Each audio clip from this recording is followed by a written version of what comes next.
you are listening to Addicts in Recovery. This is your 3 favorite hosts on Recovery Talk. I am Zach, and I am an addict. I am Mike, and I'm an alcoholic. And I am Kevin, I'm an alcoholic.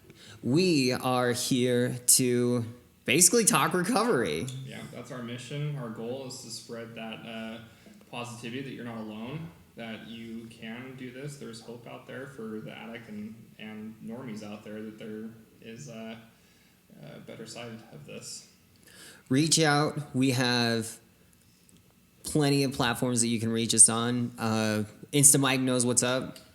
Find us on Instagram, Addicts in Recovery, AIR. We're going to be keeping you updated on all of our current episodes and positivity and thoughts and ideas and updates on what we're doing.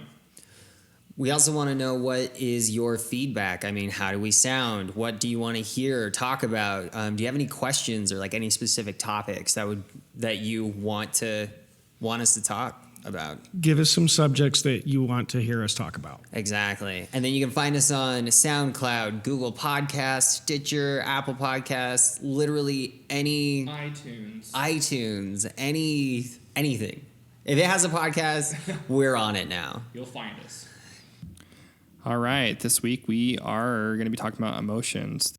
We got some advice from some people, and basically, I think this was a very good topic, emotions, of kind of feeling ups and downs and why they are important and how to deal with them the correct way. Mm-hmm. If there is a correct way, I don't know. Is there a correct way? I don't know. I guess dealing with them at all, I mean... Yeah, I mean, I know that I've definitely dealt with my emotions in very good ways and obviously extremely negative ways, you know? Yeah. And I think we're all a little guilty of that, but it's definitely, I feel like it's hard to kind of identify your emotions and like be able to be like, what's okay, what's not okay, and take it like almost one emotion at a time, you know, kind of compartmentalize it and I don't know. Massage it out, work it out. What do you think, Kevin? Well, I think a lot of us, especially like in our using years, we use to cover up our emotions completely. I know I did. I've always been a pretty emotional person, at least I've been told. And now that I've sobered up, I can completely tell that, at least to me, I feel like I have more emotions. Maybe not more emotions, but stronger emotions than a lot of my other friends. At least it seems like that to me, you know? So I'm not sure. Like, sometimes I've asked the question of, did I start using and like the chemical effect because it actually kind of toned down my emotions? I didn't have to feel so strongly about things. Some people tell me that I'm a pretty sensitive guy, and I have to agree. So I feel like I can get my feelings hurt easier than another guy. I even remember thinking, you know, wow, I wish I could like shut off hard feelings like it appears that somebody else does. But, you know, I don't know if that's true or if they just look on the outside like they're handling it better. You know, like maybe they're a little more trained in the art of emotional response. Does that make sense? Yeah. Yeah. I think some people handle their emotions better than others, especially because they say when you're using or drinking or using, and especially if you start at a young age, They say that your emotional maturity stops when the habitual addiction begins. So there's a lot of people that are in their 50s who have been using for the last 30 years. And so they're only as mature as a 20-year-old emotionally. And so they're not as good at handling their emotions because they're not used to having emotions because they've been drowning them for 30 years. But in comparison to other people who have, maybe say they picked up, you know, drinking or using later on and then stopped in, I don't know, a reasonable amount of time, I guess, they would have an easier amount of time or an easier time processing their emotions than the other person would. And so I think that I really think that it's not necessarily I don't think it's necessarily a gift as much as it is just like a skill, right? That people learn throughout their lives. But if you're drinking and if you're using and you're cutting all of your, emotions off, how would you know how to process them?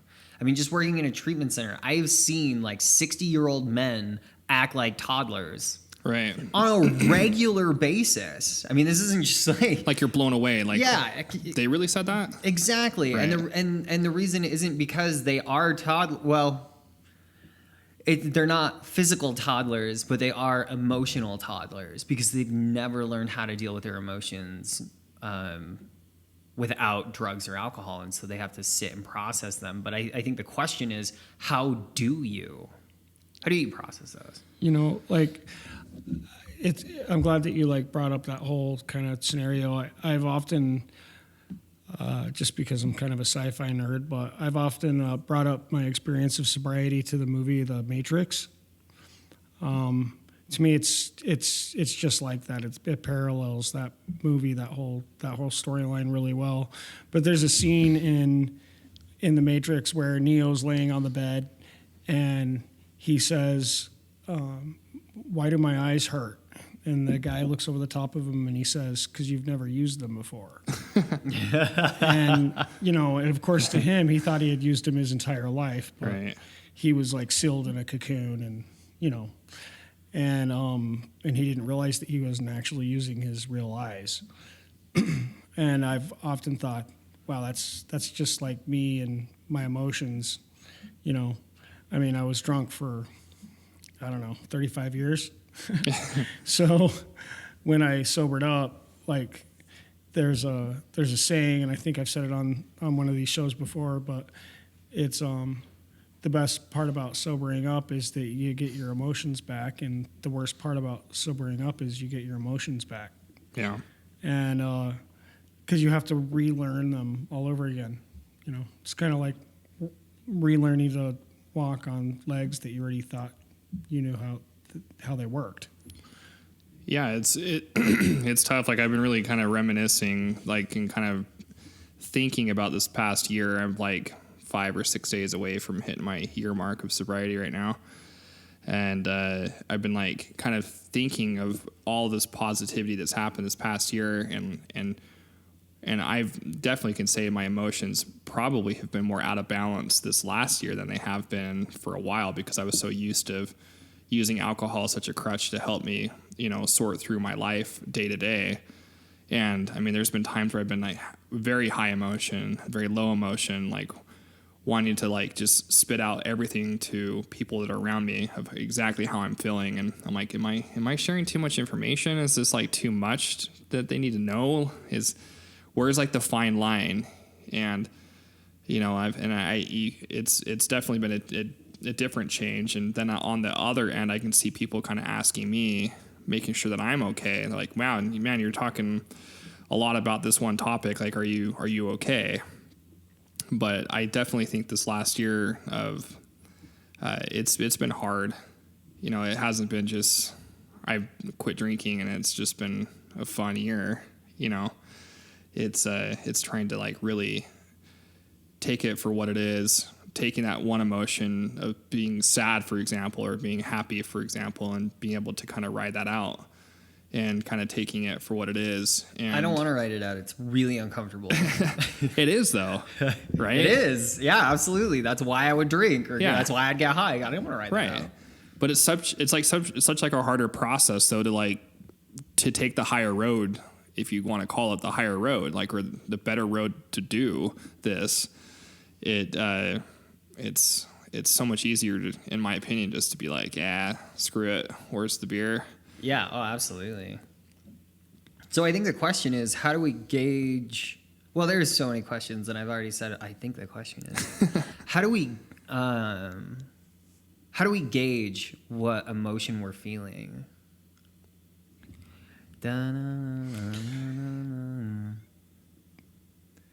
Nobody knows. Okay.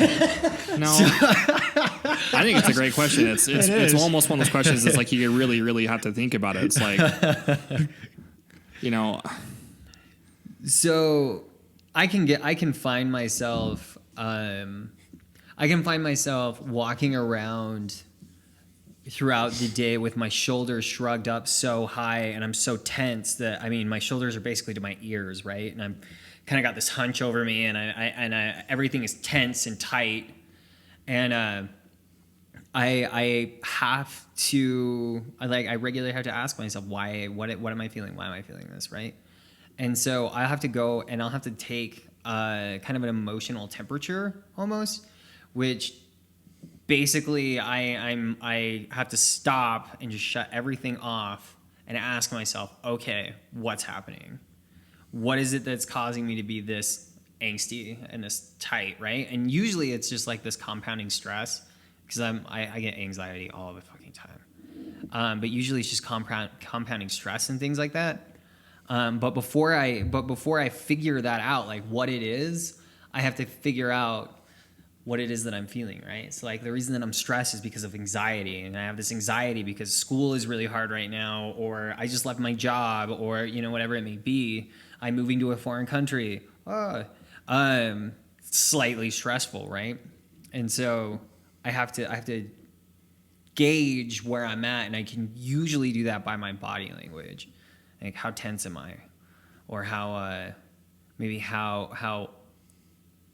much do I just not give a fuck? Mm-hmm. And so I'll just sit on the couch, right? And that's really solid body language of where I am at emotionally. so I like that. So one thing I've been learning to do is being able to learn how to gauge other people's emotions.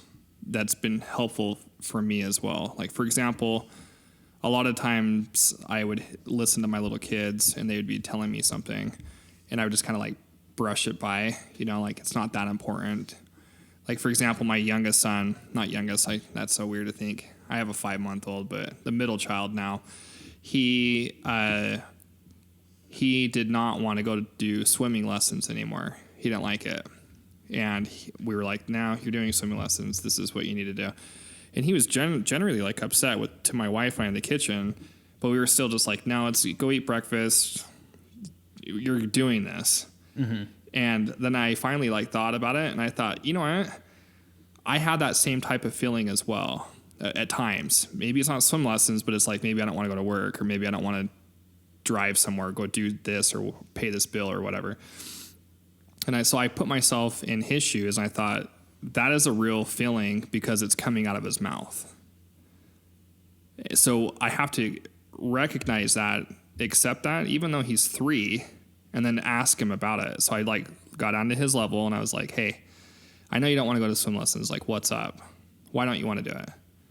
And he came up with this just a simple explanation. He just, one, he doesn't like being cold in the pool in the morning. It's understandable. I wouldn't either.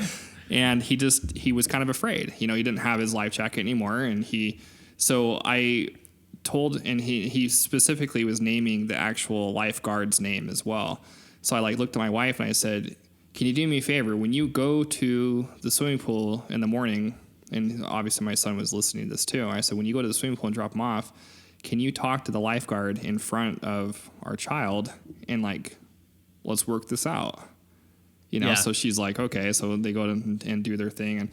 And he got a little bit more comfortable about it. But I just thought to myself, how quickly, us humans just kind of brush that shit over people's heads. But it's like a whole new level of understanding that I'm trying to gain that's really helping myself out too, of thinking, okay, like I said, if it's coming out of somebody's mouth, obviously it had enough merit to be something. Otherwise they wouldn't have said anything at all. Yeah. So it's been helpful that somebody just texted me. Sorry. Mike actually just farted. It sounded like one. Guilty. No, I'm just kidding. Hopefully I made sense, but I actually think that it's I think it made great sense. I think that's a really You're a good dad. Good point. Yeah. Yeah, that's a very good dad thing. my dad would be like, "Suck it up," or you know what he would do? He'd be like, "Dad, I'm cold." He'd like push me back into the pool. Yeah. Be cold in there. It was actually my wife that texted me. She said it's called validation. She's eavesdropping our I think my response would be if like my kid said, you know, hey, I don't want to go into the pool. It's like, I don't feel like I want to go into the pool. I'd be like, you don't feel that way. yeah. Exactly. Right. You don't know what you're talking You don't know what you're talking about. You're Yeah. gonna have Yeah. fun. Get in. Like Right. No, Just but get in. like another short story, we just got back from Disneyland. Same thing. My wife and I had this anticipation in our head, thinking our kids are going to love every aspect of it because it's ta-da Disneyland. Dun, dun, dun. But no, that wasn't the case. We got there and it was like the first hour was okay, and then like they got sweaty and then hot and hungry and tired and want to go home. And my wife and I were just pissed because the place is like ridiculously expensive. Mickey definitely is out there to get people's wallets. And I was like, we were looking at each other and I was like, this is not, you know, I'm not going to do this. And then we finally like realized, like, okay, they're 3 and 5. Let's be at their level. Let's talk to them what they want to do. My son really wanted to see Moana because he has a crush on her. So we saw Moana and saw Mickey and, you know, did our own little things. But like, it's not easy though. It's definitely, I mean, my parents didn't do that to me. They were very much like, this is what you're doing. Right. Jump on the bus. You know, when I got sober, I don't know what I expected, but I thought I was going to quit drinking and quit drugging and make it like, you know, 30, 60, 90 days or whatever, and everything was going to be great. This is literally kind of the expectation I had, that everything like me and it was like a movement because I was getting sober and there were these other people at these meetings that were getting sober as well, and we were just gonna all like ride into this golden sunset of, I don't know, joy. Yeah. You know, and it was like one of those like 70s or 80s sitcoms in my mind where at the end of the show, like somebody cracks a joke and they laugh and throw back their head, and then the scene just freezes right there, and then the music and the credits start coming up. You know, it's like a feel-good moment frozen in time. I think that's kind of what I expected. I never expected life to just continue, you know, Right. continue to actually be life. Like there's going to be like high times and low times still, you know. I thought it was just going to all be high times for forever. Did you guys have a pink cloud? Oh, for sure, because I was like on it, you know. Really? Because I never Yeah, had. I don't- the Oh, I pink did. cloud I don't think thing. I did. Like it was like maybe like a very small one, you know, So, like for a few minutes. And For people who are listening that don't know what I'm referring to, the pink cloud, they reference it in, I don't know, 12-step programs of recovery about kind of being on this, I don't know, permanent high almost for a while. Well, I mean, I think it's mostly because you feel so accomplished. You know, I'm sober. Yeah, it's I like was. I'm sober. I just made it like 30 days. it kind of reminded me of 60 like when days. you like graduate high school and you're all like signing yearbooks outside and you're like, hey man, this summer's gonna be fucking great. I'm so excited to hang out. And then like hollow as fuck. But like you feel that way. You're like, we did it. We accomplished high school.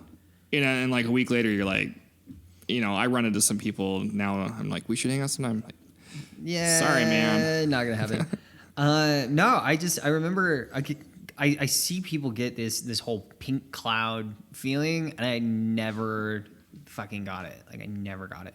Because when I was in treatment, I didn't really want to be there. Yeah. And I did not. I mean, I was because I was a meth user, right? And so meth it's like an 18-month half-life for post-acute withdrawal symptoms, and it's one of the worst that just really messes with your emotions. And I did not have like there was not this like, yay, I'm clean. It was like, oh my God, I'm clean. I'm going to die, you know? Or, oh my God, I'm sitting at this family function and I feel nothing. Or I'm sitting anywhere. Like, I mean, there could be like the most spectacular thing ever. And I would look at it and literally feel nothing. Like there was nothing there. Like it was just hollow. So it blows me away that people even have like all these great emotions. It took me like a year, maybe a year and a half before I was actually I would consider myself a happy person. Yeah. I felt like happy that I did what I did, but I still felt like lost. Like, is this going to be like attainable? Is this going to be like a longevity thing? Am I still going to feel like a prisoner in my own home? Am I still going to be watched? Are people still going to be questioning and wondering what I'm doing? All And- very valid fears. Yeah, I mean, you and you know, it was my fault. You know, I don't take any I mean, yeah, I take responsibility. I don't take. He takes zero I take responsibility, folks. It was I not. hope Abby's listening right It now. was not my Zero fault. responsibility. But that came out wrong. But I definitely, I don't know. I felt like I was like in survival mode for a while, and just like, okay. And I was going to IOP and learning stuff, and then like dealing with my emotions. And I thought it was a very healthy approach to be able to start to recognize real things. Like, you know, I'm married and I have kids and being a dad, and it was hard to like, I think the second day I got back from treatment, I was just panicked, just like telling my wife, I was like, I don't know if I can do this. This is really hard. Like, how did I get to this point? And am I ever going to be me again? You know, real emotions. Yeah. Fear, man. Solid fear. See, I did that pink cloud thing for a while, and you know, I tell people that are on it, you know, write it, but be careful. Someone told me like a long time ago, you know, things get weird when you get sober, and then they get weirder. And I was like, I have no idea what you're talking about, but they do.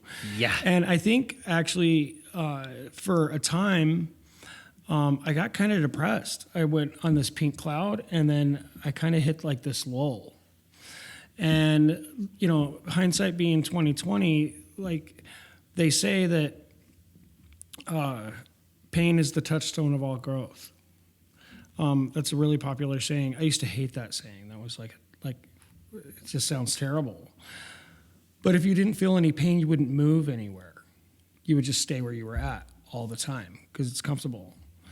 And I kind of found out, like, after some time that I feel the most, I don't know, joy, I would say, is actually kind of working through those emotions and making them a little bit stronger, or realizing that going through a tough moment or a tough, you know, emotions like a fight with a friend, or having to make an amends, no matter how uncomfortable it is, you know, I feel a little bit stronger afterwards. I guess that's where I feel the most sense of growth as a human being. Maybe character building, you could call it. Just having to deal with daily problems and situations that are uncomfortable, and I feel a little bit stronger after that. I mean, it may sound kind of hokey, but like I sincerely feel that way, you know? What I get about you? exactly what you're saying. Yeah. I think my biggest problem with my emotions, and still to this day I struggle with this, is I get this line that goes through my head: you shouldn't feel this way. I get that shit all the time, and I get it. It like, all right, I'm gonna rat on myself. I'm just gonna be honest. So I am like innately one of the most sadistic people ever. I'm not even kidding. So like when people are probably, we might lose listeners over this. So when there's like a mass shooting or something like that goes on in society, or like some crazy tragic event, I'm the first person to crack a joke about it. Like, I mean, it's just right off the bat. And I have zero shame. But then when it comes to something like, I don't know, I have a fear of, or no, I said something dumb. There was one time I was in one of my classes, and I just bullshitted an assignment, and I had to go present in front of the class. Well, I was presenting on the same person this other girl was presenting on. And so I go up in front of the class, and I'm like, blah, blah, blah, blah, blah. I just made all this up. And it sounded really good, okay? And then the girl walks up, and she goes, everything you said was wrong. This is what... I could not let that go for, I swear to God, 2 weeks. I could not fucking let it go. And the whole time I'm like, you shouldn't feel this way. You shouldn't feel this way. You just let it go. You just let it go. But I mean, this is just these, like, you know, you're not good enough emotions, or this, you made an ass out of yourself, or whatever. Just Or kept like popping or up. like a proving thing. Yeah, yeah, exactly. And I had that coming. I mean, I opened the door for it to happen. Like, you know, here, come on in, like, make fun of me, or, you know, like, make a fool out of yourself, Zach. Yeah.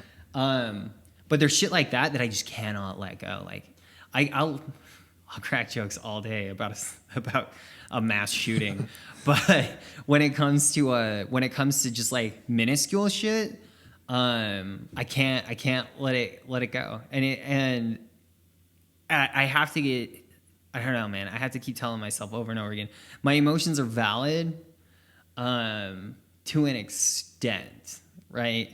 So I can feel it, and it really sucks, and I can live in it, but I can only allow myself to do that for so long before it owns me.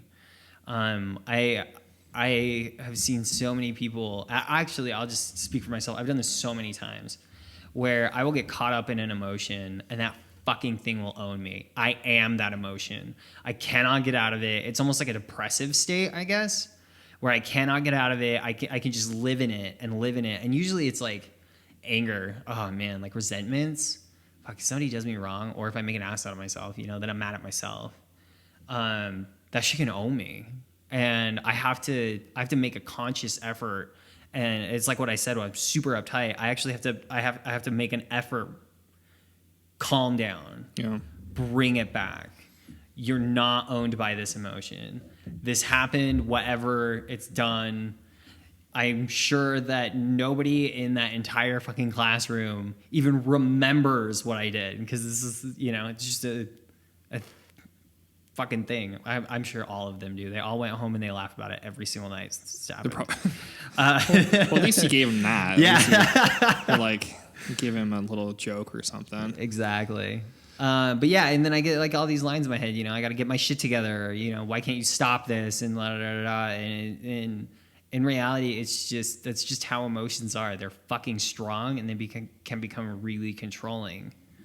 Yeah, really and I quick. think they can be really dangerous.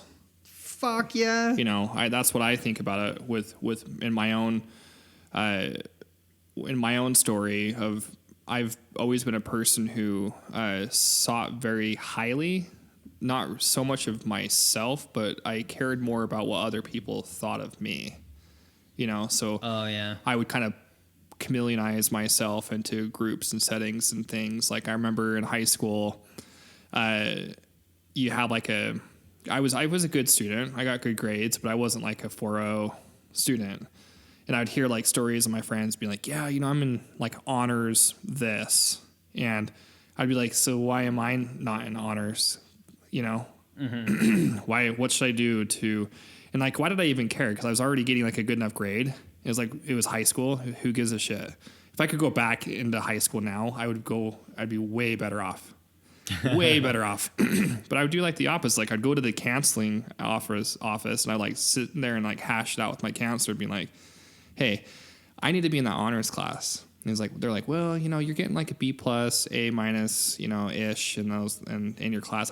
This might stretch you. And I was like, nope, I need to do it. I like would be so good at like convincing people and like changing their mind to it. It was like so sick. And like then all of a sudden they'd come back and be like, okay, we're gonna put you in the class. And then eventually like, I was getting like a B- into this honors class, or C, you know, mostly B's, but it was just like a really dumb thing. And like I've struggled with that of like, and I was like just showing it to like the people around me, like, yeah, I'm taking this honors class, and it like really had no point to it. Insecurities are a bitch. Yeah, man. and it was and just insecurity is an emotion. It too. is. Fuck yeah, it is. It And just- I it hate- fucking does crazy things to people. Yeah, it just like it self-consumed me, controlled me into that way where it was just like, for what, you Yeah. know? And For the look, bro. yeah, I know, for the Duh. look, I needed to have that. Yeah. So what do we do when we like have those kind of emotions?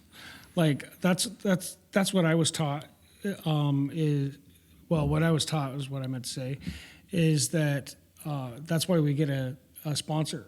Like, you know, kind of as soon as we feel comfortable about it, which hopefully is sooner rather than later. You should probably get one before you feel comfortable about it. Well, exactly. but what I'm saying is that's someone we can call.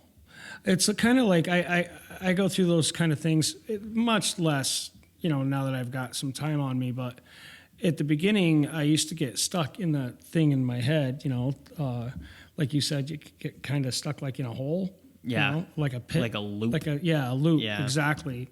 Either a loop of resentments, and we should probably talk about those, but is to be able to pick up the phone and call somebody. Yeah. So what I found is even when I didn't really want to talk about what it was I was going through, it's pretty much the last thing I wanted to talk about, actually.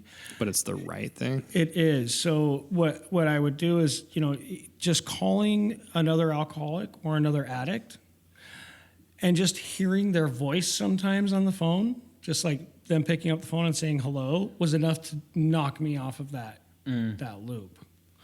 And, you know, especially if I was going through some kind of like resentment episode, and, you know, maybe we ought to talk about or what a resentment is. There's a couple of different things that on resentments. Yeah, there's a couple of different things that can really cause someone to relapse. And in the big book of Alcoholics Anonymous, it actually talks about anger being, you know, the number one repeat offender of why someone would want to go out. They call it what is it? Something to the effect of a dubious luxury for normal people, but not for us. And so we try to avoid it. And this, by doing step work with a sponsor, and, you know, educating yourself about it, we literally tried to avoid anger. We try to correct situations and problems as they come as quickly as possible to sort of diffuse any avoidable happening or occurrence or something. Yeah, but so at that point it becomes like a new way of life. Sure, exactly. And that's like the whole goal. Right. Is to be able to, something happens to you, what do you do? Right.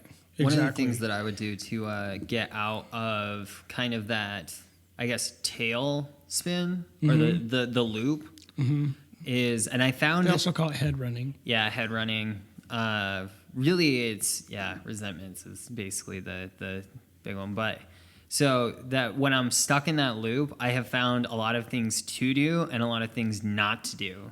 So you know how when there's this saying that's it's hit the showers. You know, you've had like a bad day or whatever else, and then I get out of here, hit the showers. Okay, I cannot fucking take a shower when I'm mad because I will sit in that thing. And I don't know what it is about the hot water or the heat or something like that, but I can rerun a situation 400 times in a matter of a 5-minute shower. And before you know it, this conversation, well, you know, I was walking down the sidewalk and somebody brushed their shoulder against mine, turned into the motherfucker pulled a 12 gauge on me and, you know what I mean? Like smashed my face in. When in reality, it just happened. And so there's things that I know not to do, but then there are also things I know to do. One of the things that I really work on doing is distracting myself. Because for me, time does help. I just have to get away from the moment. And so I'll go out and I'll go climbing, or I'll go distract myself with a friend, right? Call somebody and say, I'll talk about it, but then I've got to remember to just change, you know, come back to center, because that is a vulnerable, any emotion that a person is, an addict is feeling that's not just kind of centered makes them vulnerable, right? So I consistently have to like make sure, okay, if I'm caught up, if I'm whatever, I've got to be doing something. I've got to go distract myself. I can't do this because this will make it worse. So I need to go, you know, do this instead. And I take certain steps to get away from where I'm what I'm feeling, Not necessarily, I mean, I felt it, right?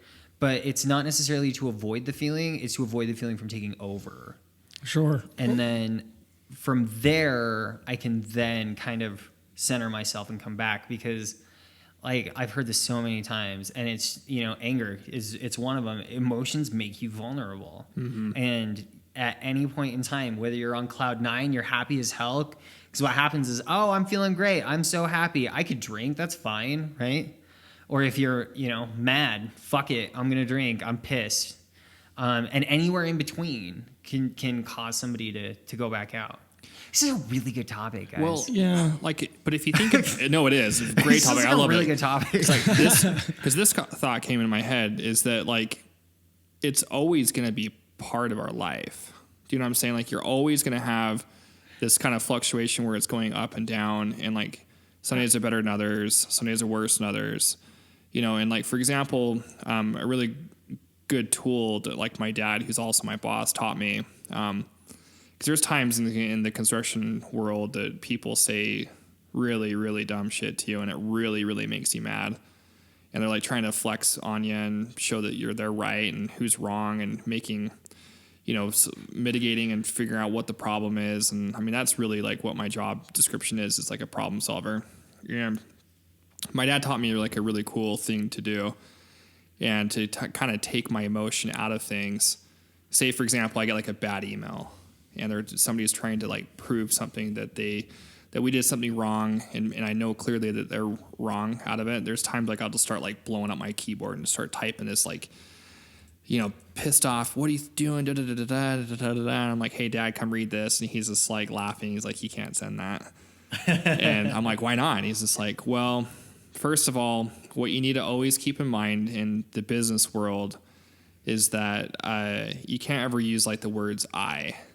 Like, I feel like this is a problem, or I feel this should be this way, or I feel that. He says, as you're speaking as a whole of a company, it's we, or the company name. This is how we feel as the problem, and be able to, because at that point you eliminate your own emotion out of it. And then you start to kind of build from there. So as soon as I started, like, I literally went through the whole email, just erased all the I's and put we in it, or like our company name in it. And I reread the email, and already it sounded like 100 times better. I was like, hey, I'm not that big of a dick than I thought I was. And then you start to kind of fix a little bit more. And then I like read it again. I was like, geez, this is actually pretty good. And I like sent it to the people, and then they wrote back, and my dad was like, you're not going to ever get like always the answer or always the result back from people. It's never going to happen. So just come to the understanding that that's never going to be what you want it to be. Sometimes it works out that way, but most of the time it doesn't. But he says in the long run, if you sustain that higher road, you come out on top no matter what. And in this situation, I did. It was like, I mean, there was like a 70-year-old architect that was just saying the most heinous shit about stuff. And at the very end, like the owner that actually is the one who really does matter of the whole thing, he was like, man, you know, you really handle these situations a lot better than I would have. And I'm just like, well, believe me, that was not my first instinct. Yeah, you should have read a couple of my first my go-tos, my you know. But I it's so easy just to like get caught up in all caps in an email, just be pissed and trying to prove something to somebody. And I feel like when you do take that road, people know, even though you're not intentionally doing it, people know that you are that type of person. They can like read through you. They can see it. They're like, okay, this person's kind of a bitter, pissed off, whatever, and I think it's a very like unhealthy way, you know? So I am happy my dad actually is teaching me something in that way, because it's not easy at all. It's very hard. That's really cool. Dealing with people sucks sometimes. It does. It really does. And to operate working with people, this is a really good part. A really good talk about emotions is not taking your emotional baggage with you, right? So there was one thing that I used to always do, and that was before I got to work, I would run kind of this inventory. So I would tell myself, all right, what are you worked up about today? What are you not worked up about today? What are you taking into work? And there have been several times that I've gone in, because I've worked with people for, I mean, like people in some type of institution for like the last 4 years, right? And so there have been several times that I've gone in with a chip on my shoulder about something else, and then look out because they know, like, Yeah. because I'll walk in there and then somebody will sneeze and I'll be like, "Don't you fucking sneeze in my direction!" And then they have their hands up like I'm pointing a gun at them. You Right. know? Oh my! But it's I have these moments where I can do that, where I will not control my emotions like I should, and so I have to go through this kind of process of who am I at this moment? Am I caught up Zach, who's worried about school or worried about home or whatever else, or am I here to help these people? And I have to re-gauge myself and kind of recenter what it is, what my purpose is. There have been so many times throughout this last year of trying to get my visa stuff put together for school, and man, I don't want to talk bad about people, but people are idiots. Let's just be honest. And so they're not idiots. They do things that sometimes you're just like, why did you do that? And I've been because this visa process the whole thing started a year ago, and I literally found out that I was going to be able to go. Everything was finished 2 weeks before I leave. Okay.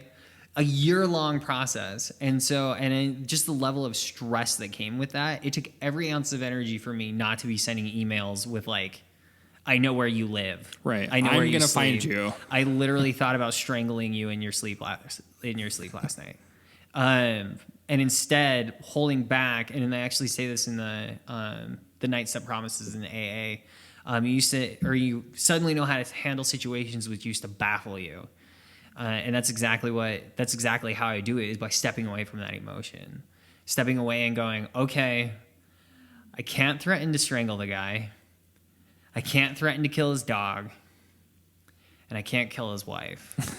So it looks like I'm going to have to be civil about this because he has what I need, or because I have, even a reputation, I guess, to uphold. And by letting my emotions run wild to a point where I can't, or where it taints that, I guess, is not the person that I want to be. It's not the person that I want to be. It's not the reason I got clean. One of the main reasons why I intentionally got clean was because I couldn't control my emotions, right? So I'm clean now. I'm not going to let that shit dictate what I'm doing. And by doing that, yeah, especially in emails, man, I can write one savvy goddamn email, like some serious professional shit. And I say that, professional shit. And I a lot of times I do those emails out of spite, just because I'm so pissed off about something. But then I'll write it all professional and be like, "Yep, screw you, bro. I win. This thing deserves an award because it was a great email." But yeah, I totally get where you're coming from. Is separating emotions from day-to-day stuff, which is exactly kind of what you were talking about. Yeah. Like work. It's hard. Mike's company is highly emotional and they're very aggressive. Just Mike's company, though. Just us. Yeah, No, just- it's nobody just else. them. Nobody else Yeah. deals with this type of stuff, Just right, them. Kevin? Right. He's rolling his eyes at me. He's like, right, Mike. Okay. I got a question for you. Go for it. You guys ready for this? Oh, Deep God. question. I don't know. Is it like the question that I knocked out? Because you guys went blank last time. But this one, you guys might go blank That was too. a scary question. This is a good one. I'm actually kind of reading some of these notes off of this thing I was reading earlier today, and it says, "Why do feelings have to be so painful, and why do some of them have to last so long?" Wow. That's a It's kind of a different. We're switching gears, obviously, but I think about that though. we went into some serious like philosophical stuff. I would have to. Kevin's over there trying not to laugh. Sorry if you guys are throwing. I really like it though. It really makes you think. Yeah. It really does make you think. Like, for example, for me, like with this whole drinking thing, like, it's like I've had a year of thinking. I call it like a year of thinking because I've been clear-minded this entire time. Has it been a year already? Next week, Oh my That god! is just Yeah. nuts. What day? 13th. Holy Yeah. shit! Yeah, it's like a couple days away. Wow. So I've been like really like thinking about it because like about last year at this point was not good, especially this coming weekend was not good. It was a really, really bad weekend. And so I'm just like kind of piecing everything back together, but I'm thinking I still have like a lot of pain, like in areas of shit that I did, things that I said, people that I hurt.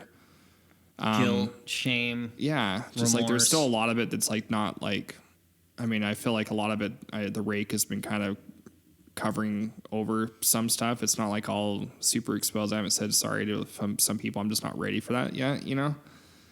I'm getting closer to some people I have, but like I just, some mornings like I wake up, I'm just like, man, I am a shitty person. I still get that. And I'm just like, but why do I feel like such a shitty person? What did I do to become such a shitty person?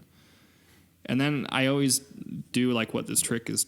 And I've, like I'm saying, because I've really been focusing on this, and it says to really kind of counterbalance with all of the positive that's going on in your life to kind of help you feel like, okay, what really is around you? Okay, you have a shirt on your back, you have a shower in the morning to take, you can drink coffee, you have a car, you have a job, you start to kind of do the simpler shit that kind of builds you up a little bit, but some of those other ones, the longevity of it, like I just like I'm thinking in my head, does it ever go away? Will it ever go away? I keep hitting my mic.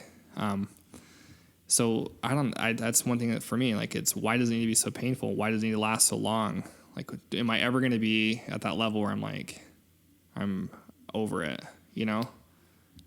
You know, I have a response to that. I don't know if you would like it or not. But, Yeah, that's great. to me, that sounds like not doing step work at all. Yeah, right, I know. There's in the 12 steps of AA, which is kind of the basis of all 12-step programs. Well, I mean, it's not kind of, it literally is. There's a step in there which is you're making a list of people that you've offended, or the people that you have hurt, transgressions, so to speak. And then there's the next step, which is, kind of finding your part in all that kind of a thing. And then there's another step, which is making amends to those people. And you literally, to me, the way I look at it, it's kind of like a form of time travel. And I don't know if I'm like far out there in my views of the way I think about that stuff, like the Matrix and time travel and stuff. It kind of sounds Kevin like it believes to me in sometimes. I do. It's real.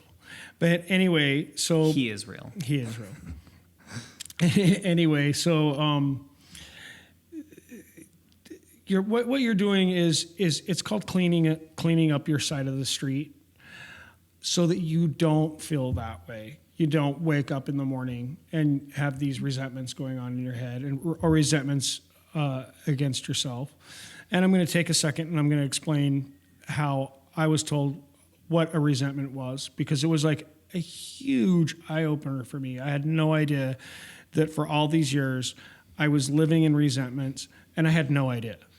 I mean, remember it the day literally that- was my reality. I remember the day that you remember that was dawned on you. I had no I I had still no remember idea. that day. The walls of my reality were literally based on active resentment. And I remember one day I was told to make a list of resentments, and I was like, I don't know exactly what a resentment is. Like I'm Or who you have them against. Or, and- yeah, because I always thought, I'm a really nice guy. I really don't hold grudges. That's kind of, I thought a grudge kind of was a resentment. And it turns out that literally the word resentment means to re-feel. And so it's kind of like Zach was saying a little bit earlier about he plays a scenario over and over in his head 115,000 times within a 10-minute shower. Yeah. And that's literally, so say you have an argument with somebody. Say it's like you and a girlfriend or you and your wife or something to that effect. And there's an argument and something said that like suddenly like hurts you. And you kind of take it to heart and you're angry about it. And then, the argument's over. And you kind of have a bad day after that and you think about it a little bit and whatever. And then it goes away and the next day, everything's okay. Well, at that point, it's not a resentment. Yeah, you got hurt by something, but you kind of let it go, or maybe you corrected it in some way. That's not a resentment, even though you may think of it from time to time. A resentment is when something like hurts you, or you're offended, something kind of bad, and you get stuck on it. So what you do is, it's not a resentment yet, but then you think about it and you replay that incident in your head, and you literally re-feel that pain all over again. You think about it again, and maybe this time you're telling yourself this. You're telling yourself this story, and the argument might end a little bit differently. Why didn't it go this way? If only I would have said it this. And you literally play that thought out in your head, and then you play it out in your head again, and now it's become a resentment. You re-feel it, and you play it over and over and over like a skipping record. And a lot of people call that head running. And as a matter of fact, I started thinking about it, and I'm like, wow, I did that all the time. And as a matter of fact, I think I became really comfortable with it. Almost like a sort of sickness where I looked forward to going home, drinking my booze and literally just sitting and bathing in my resentments. It became like a habit, a way of life, really. And so that's kind of what a resentment is.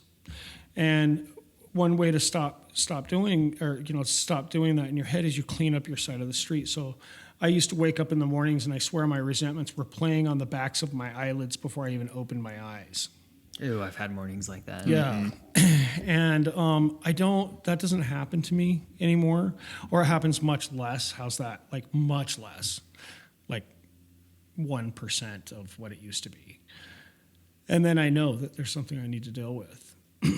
So what I do is, I make a list of people I've offended, and then I find my part in that, what was my part in that, and then I make amends.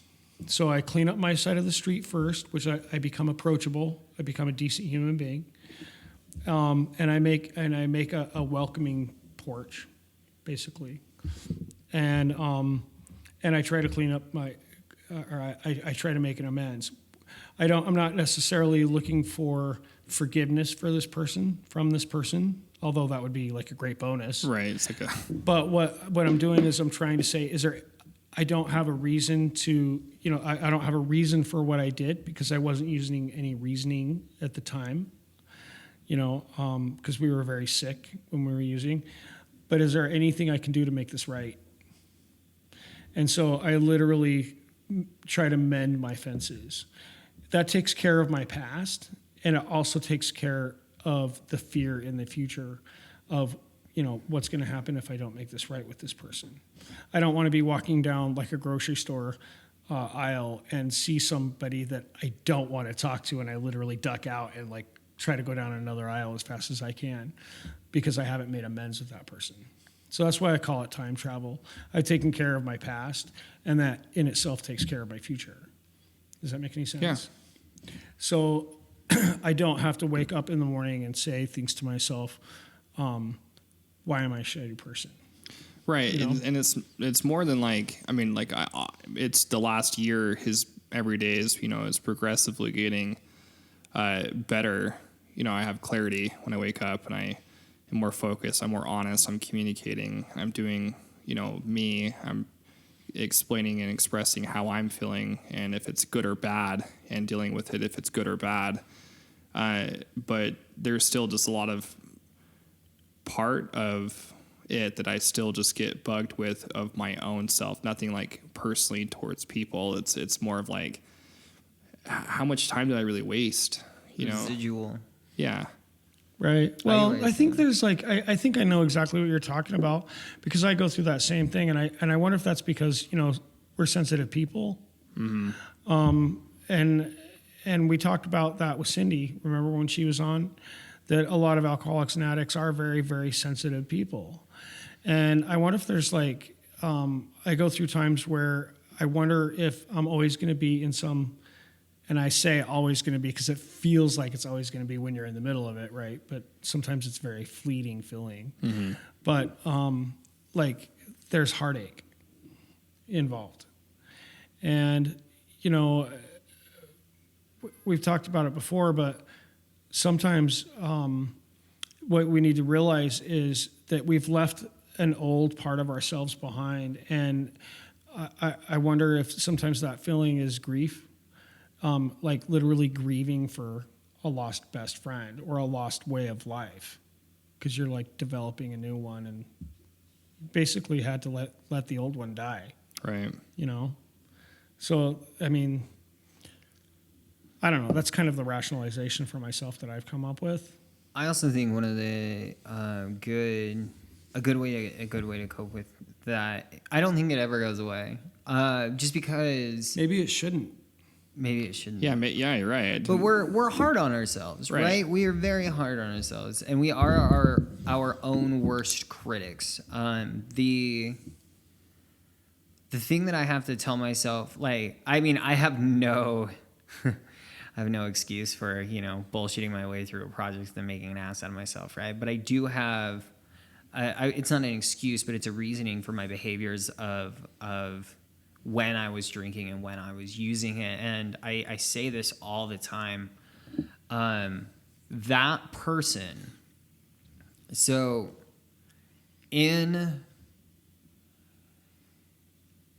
one of my psychology classes, they talked about people act out of their best instinct, their best nature, right? So people just instinctually act out of what they think is best in that situation. Okay.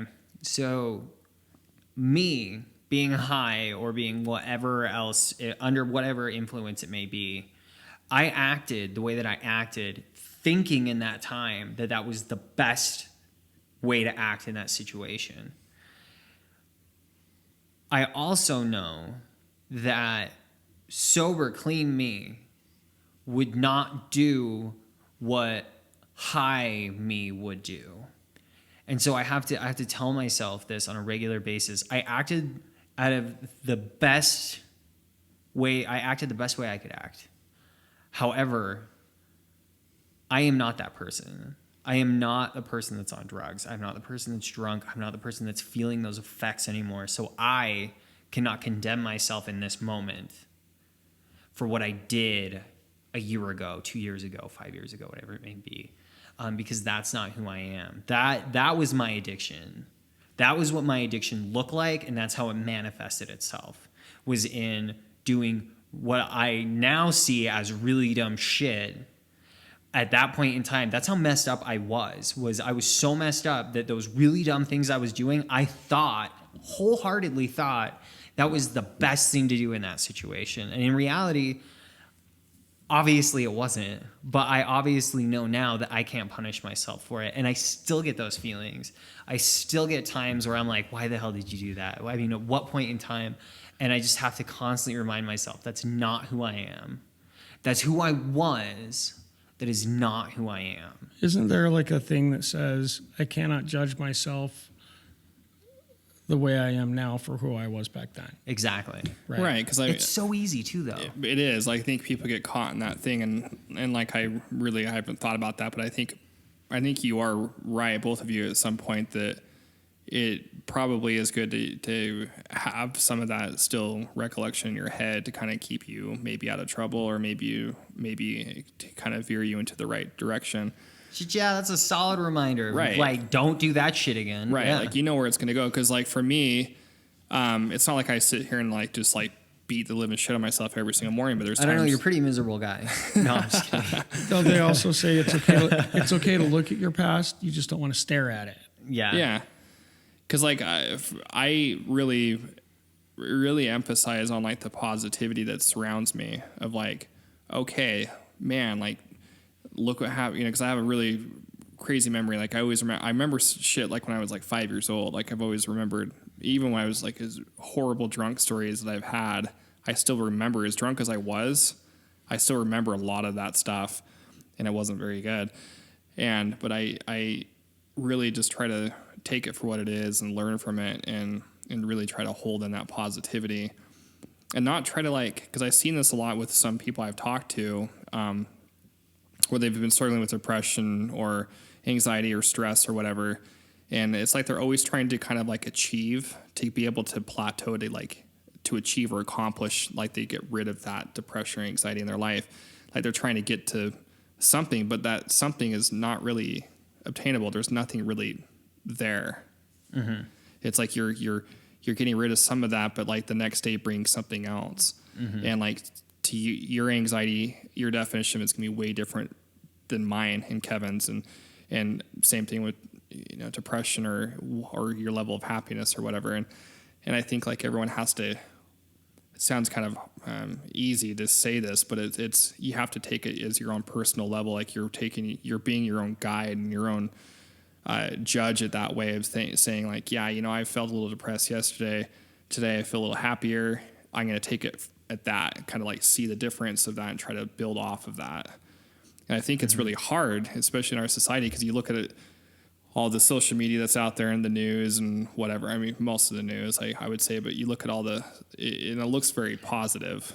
You know, it looks like, in my opinion, like, Have you been listening to the news? Not the news. That's why I said not the news. I'm like social media stuff, you know, where you're like, oh man, these guys seem like they got their shit together and and people kind of really beat themselves up on, but like, you're not really seeing the nitty gritty behind the scenes of everything. Yeah. You know? Right. There are two things that you said there that I want to touch on. One was you know, a great way to keep yourself emotionally stable. Don't fucking watch the news. It's that easy. Like, right. I'm not even kidding. So my girlfriend hates this. She hates the fact that I have no political agenda. I have no political agenda, because on the far left, everybody thinks they're right. On the far right, everybody thinks they're right. So it's like, who's wrong, right? Because there is no wrong, right? Because everybody's right.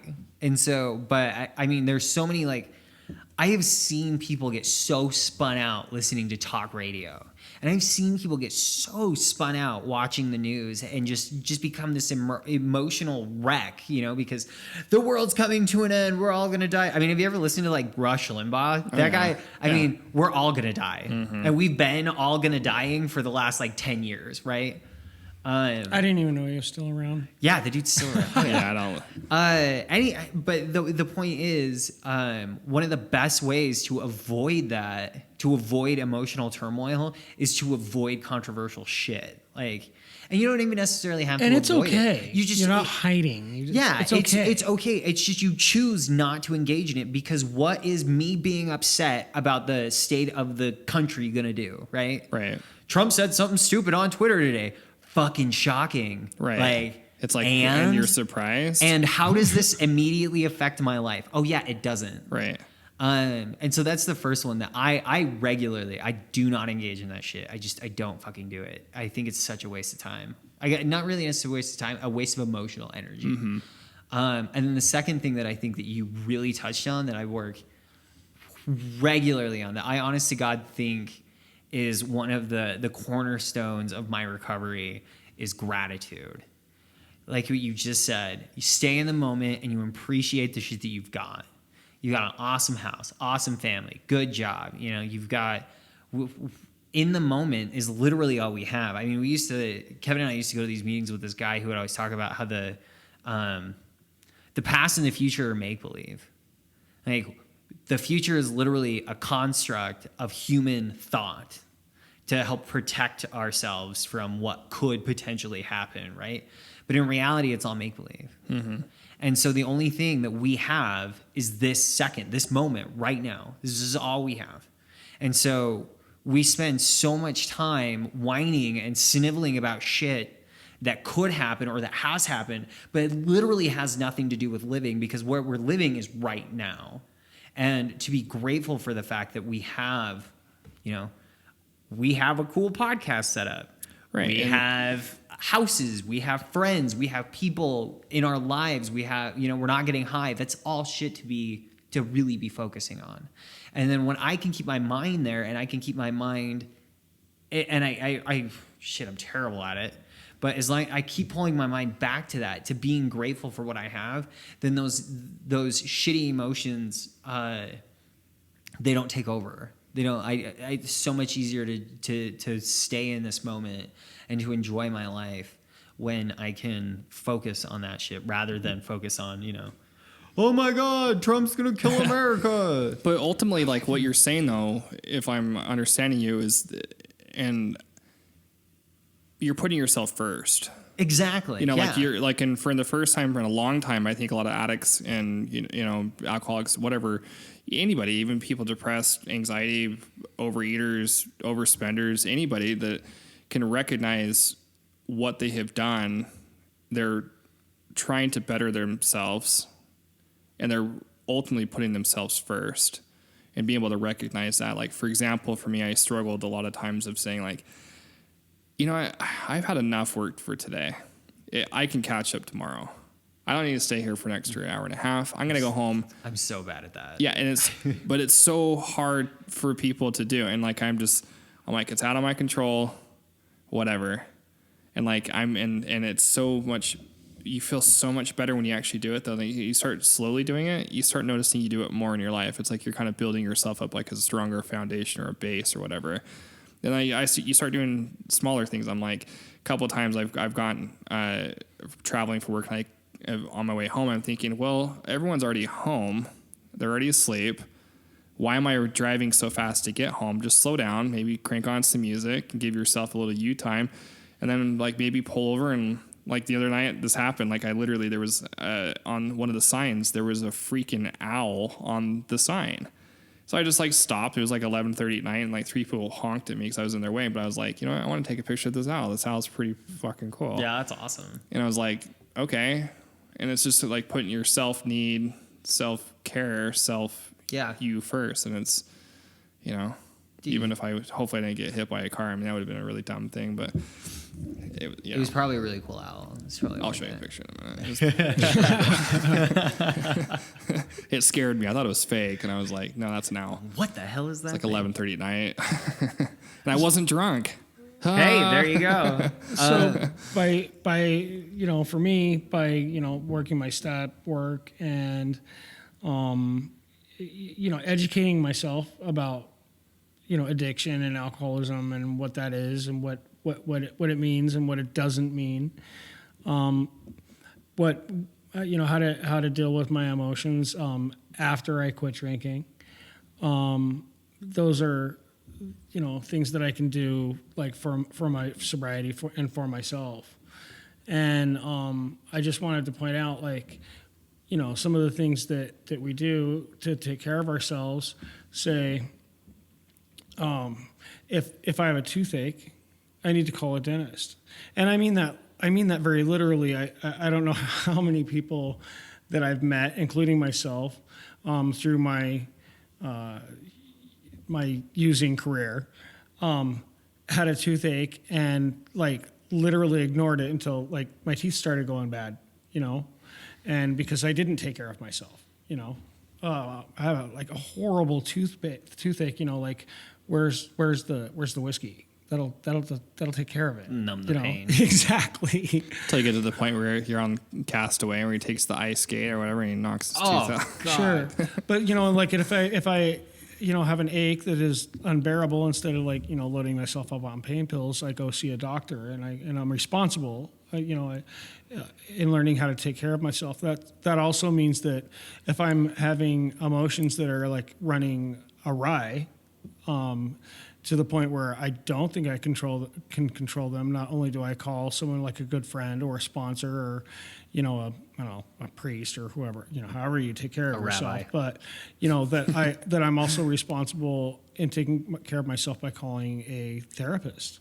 You know, and using a therapist to help me deal with my emotions. That's a responsible thing for an adult to do. That's what they're there for. A lot of people find therapists too as weakness almost. I'll be the first one. I'll be the first one to say I've had a therapist since like the first week out of a treatment center. I've consistently had a therapist. I think you'd be hard pressed to find people like super intelligent people, like doctors and lawyers and astronauts and everything like that don't have therapists. Yeah, So well, my- I mean my the arrogant sister- ones. Like, Yeah, my sister lives in Manhattan, and she says that the people that are crazy are the ones that do not have therapists. Sure. yeah. She's like Absolutely. it's like the city of Manhattan just being nutty, crazy. Town doesn't sleep stuff, and she's like, yeah, everyone has a therapist. It's like a common thing. In this area, is probably not so much. I think I'm with you, Zach, where I think people think of it as a weakness. A lot of people do. But a lot of people think of any self-care or a problem that's going on in their life of like a real big issue. No, absolutely. But we got about 5 minutes left or so. We've actually got like 10 minutes over. So, oh well. It happens every single week. Yeah. It's not like we're really over. I mean, anyway. Right. So, emotions. What can we wrap up with this? Well, what I can wrap up, at least on what I've learned kind of tonight and kind of been processing, is that emotions are real. They really are. They're going to happen every single day. It's going to be good or bad. But it's having that level of understanding to be able to set in those moments where you can kind of learn from it and be able to see which direction you want to go with it. And sometimes you might feel like you're going the right way and you're really going the wrong way. Sometimes you're going the wrong way and you actually end up going the right way. And I think my biggest thing is your emotions are never going to be my emotions. And Kevin's the same thing with me too. Like we might agree of what sadness means or what happiness means, but to us personally, I think it's going to be different. And I think we really have to learn, which is very hard, to be able to gauge that off of yourself and kind of be your own self-judge to govern your own self-need, your own self-care, and be able to voice that and communicate that if that's with your spouse or boyfriend, girlfriend, children, parents, friends, everybody that's around you. I think it's a very healthy approach, even if it could come across rude or not rude or whatever. I don't know. That's really what I've kind of been thinking tonight. So It's really good. hopefully that makes sense, but that's my level of kind of emotions tonight. Yeah, I on the same wavelength as Mike. I think that you should not be afraid to feel your emotions. And I've said before, when it sucks, just let it suck. I think an important thing about how I deal with my emotions is to make sure that I let myself know, sometimes by telling myself out loud that this is going to pass. I'm not going to be stuck in this pit of this feeling of depression or sadness or whatever self-ilk I can come up with. That it's not going to last, and to just let it suck, because it's not going to suck forever. It may feel that way at the moment while I'm in it, but it usually just passes like rather quickly, like a wave, and maybe I have this weird thing where in sobriety I now have outbreaks of okayness. If that makes any sense. Things are okay for like quite a while, if not just plain good. I'll just feel good for like weeks sometimes. And then, and then I like have a crash and then I come out of it and I go back. But just give yourself a break. You're not just quitting drinking or quitting drugs or whatever your addiction is. You're not just quitting that. You're changing your whole life, and so just know it'll pass. What about you, Zach? I would have to say that I have a couple words of advice for emotions. The first one is there is no shame in living a life that doesn't necessarily avoid them, but avoids situations that will evoke them, especially in early recovery. Because it is just a known fact that if you're emotional, you're vulnerable, and you're that much closer to getting high or drunk.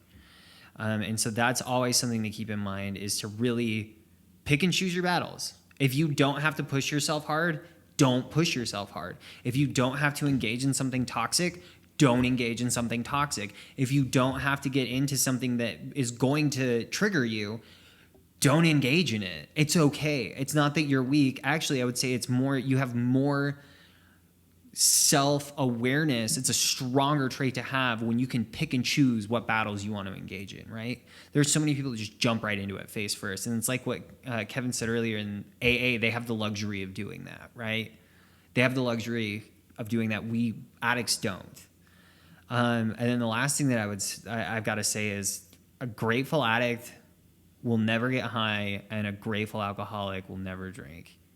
As long as you can just stay grateful. Gratitude, I think, is one of the best emotion-boosting, depression-resistant acts that people can take. Is just to be grateful, man. And I had to teach myself to be grateful. I remember sitting in the confines of a treatment center, and they would say, they would ask me what my goal for the day was. And every day for months, I'd say, attitude of gratitude. I have an attitude of gratitude, and I'd go over 3 or 4 things that I was grateful for that I wasn't grateful for. I'd be like, I'm grateful for my bed. That bed fucking sucked, dude. But I was grateful for the fact that I wasn't sleeping on a floor, right? And after a while, there became things that I was grateful for. And that just in and of itself, like, changed my whole emotional state of being to where I could actually see this light at the end of this tunnel, because before that it was all darkness. I couldn't see fucking anything. And so I'd really have to say, gratitude, man. Grateful alcoholic will never drink. Grateful addict will never pick up. So.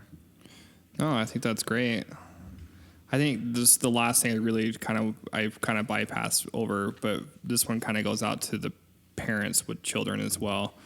And it's simple, is I've heard it time and time and again, of getting to their level, of going to, lowering yourself to their level and be able to just, sounds really easy, but to listen, and I have really done a lot better with that now that I've had a lot of clarity in mind. And I think for the parents out there that their little kids are telling them something, to really listen to them and get to their level. And I think it really, really helps out their emotions. They're really wondering what they're doing. I mean, my oldest boy asked me, because he hit my one child, or our other child. I asked him why he did it, and he just said, I don't know. I don't know why I did it. I don't know. I'm just like, okay, well, let's talk about this. And so I think walking through and talking through it, I think it's a pretty positive thing. So that was the last thing I forgot to share, but all the parents out there, listen to your children. Nice. Good shit, man. Yeah. All right, well, we are out of here. We'll catch you guys next week, huh? See ya. Peace.